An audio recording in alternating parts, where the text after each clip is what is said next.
Just a quick heads up before we get started, this report contains some pretty graphic content, including details about suicide and references to the sexual abuse of minors.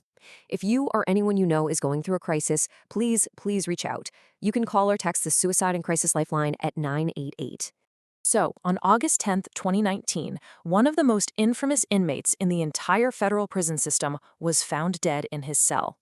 This effectively silenced a key witness in a massive sex trafficking case. Now, the official story is that it was a suicide, but the circumstances around his death, well, they were so incredibly negligent that they've sparked years of questions. So, what does the official record actually tell us about the final hours of Jeffrey Epstein? You know, these were the very first words from guard Michael Thomas when he found the body. Not shock, not grief, but fear. He was afraid of what would happen next because he knew what he was supposed to have been doing on his watch. It's a quote that just perfectly sums up the chaos and, the guilt at the very heart of this whole story. Okay, so let's set the scene. Our story kicks off in the wee hours of August 10th, 2019. We're inside the Metropolitan Correctional Center in Manhattan. You probably know it as the MCC. It's this notorious federal lockup that's housed some of the country's most well-known inmates. So, the official timeline, it's very precise. At 6:30 in the morning, the guards start their breakfast rounds. A minute later, they find inmate number 7631-8054, Jeffrey Epstein, unresponsive.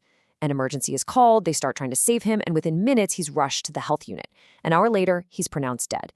Now, on paper, it looks like a tragic but very swift event. But the real story, the one that matters, is in the 8 hours that led up to this moment.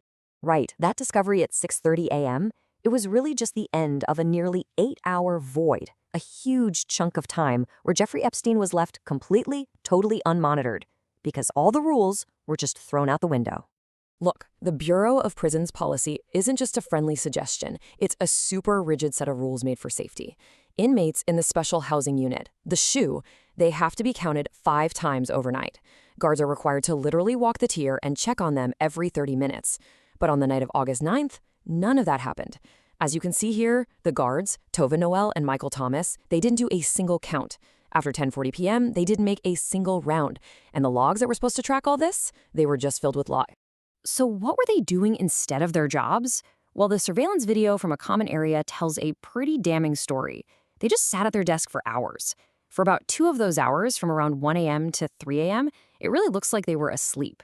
They were also just surfing the web on government computers. And then, and this is just wild, they filled out official forms claiming they'd done all the rounds that they completely skipped.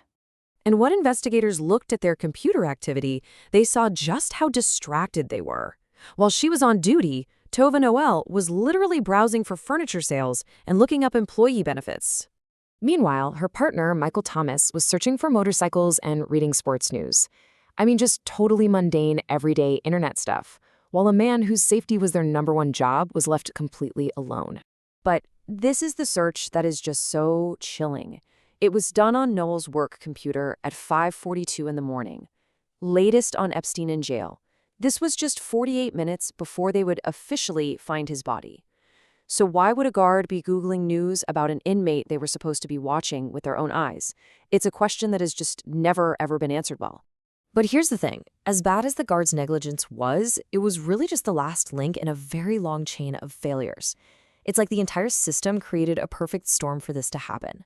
I mean, this cascade of screw-ups in just the 2 days before his death it's just staggering. On August 8th, the MCC is told Epstein's cellmate is leaving for good.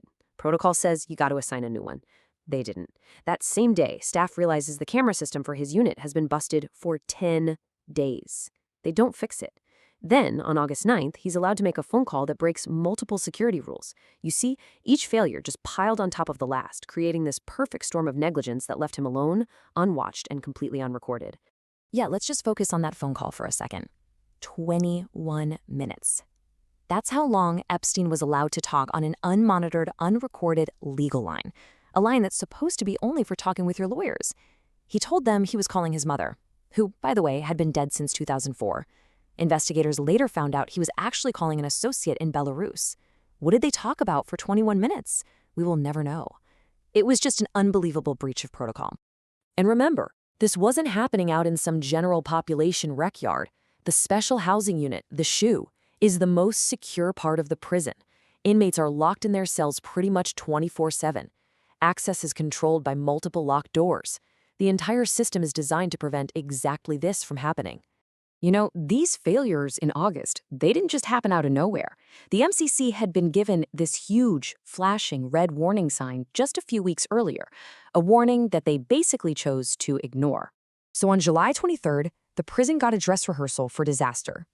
Epstein was found on his cell floor. He was semi-conscious, and he had a strip of orange cloth around his neck.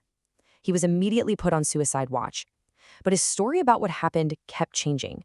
First, he blamed his cellmate. Then he said he couldn't remember. But whatever the reason, it was serious enough that the psychology department issued a crystal clear order for his safety.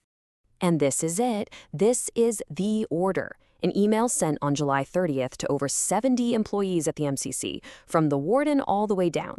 And it contains an order you cannot misunderstand. Epstein needs to be housed with an appropriate cellmate.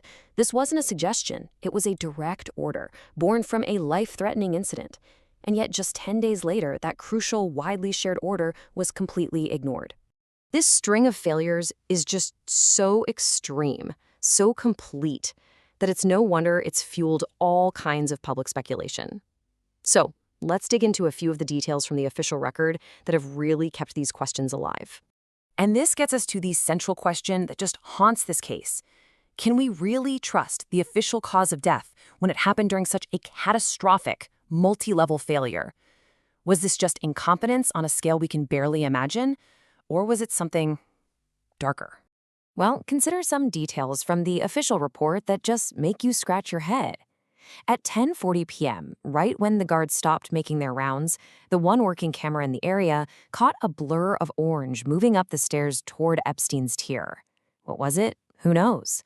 We'll never find out because the camera pointed right at his cell door was one of the ones that had malfunctioned. And then there's the noose itself. Official photos show it was neatly hemmed, not crudely cut, which doesn't really line up with the guard's story that he cut Epstein down. These are the kinds of loose threads that keep this case from ever feeling truly closed. So, in the end, what was the official verdict? What kind of accountability was there for this almost unbelievable chain of failures? Well, the official conclusions were interesting. The FBI said they found no evidence of any foul play in his death, but the Department of Justice Inspector General found a damning list of failures, calling it significant misconduct. In the two guards at the center of it all, Noel and Thomas, the federal charges against them for lying on records were just quietly dropped after they agreed to cooperate with the very investigation that exposed them. And that, right there, is the ultimate cost of this whole breakdown. For the dozens of women and girls who accused Jeffrey Epstein of these horrific crimes, his death meant that the man they held responsible would never have to face them in a courtroom. Their chance for justice, at least in the way we usually think of it, was just gone. And so, here we are, left with this unsettling question that the official record just can't seem to answer. Was it incompetence, or was it a conspiracy?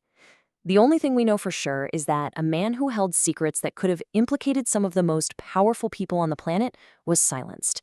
And the full truth? Well, it probably died right there with him in that cell. Thanks for joining me for this explainer. I'm Michael.